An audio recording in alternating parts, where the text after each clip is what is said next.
Izaki bizidunak beste izaki bizidun batzuekin eta ingurunearekin erlazionatzeko beharra dugu. Horretarako, batetik rezeptoreak dauzkagu, eta horien bidez gure gorputz barruko eta kanpoko informazioa jasotzen dugu. Eta bestetik nerbio sistema dugu, informazioa garraiatu, interpretatu eta hainbat erantzun lantzen dituena. Erantzun horiek lokomozio aparatua gauzatzen ditu. Garunak, oroimena, emozioak eta borondadezko ekintzak kontrolatzen ditu. Entzumenean jasotako sentsazioak interpretatzen ditu ere. Gure gorputzaren zentzumenak 5 dira: ikusmena, entzumena, ukimena, usaimena eta dastamena.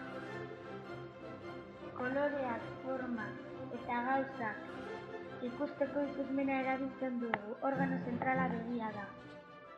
Usaimena urrenez urren txaporei eta usainei buruzko informazioa ematen diguten partikula txikiak antzematen dituzte.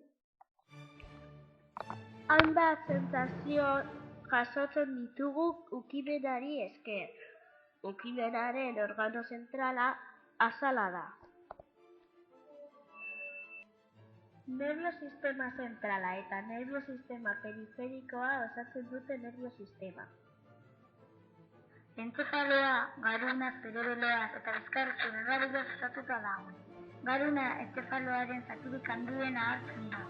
Zerebeloa korrika eta mugimendua koordinatzen ditu. Bizkarrezur errabilak entzefaloa eta bizkarrezur muina lotzen ditu. Bizkarrezur muina bizkarrezurraren barruan dago. Hezurrak organo garrantzitsuenak dira. Eskeletoan 200 hezur baino gehiago daude, 3 motakoak. Hezur luzeak, esaterako femurra, laburrak, adibidez eskup-hezurrak, eta zapalak, hala nola frontalak. Kartilagoak, malguak eta gogorrak dira.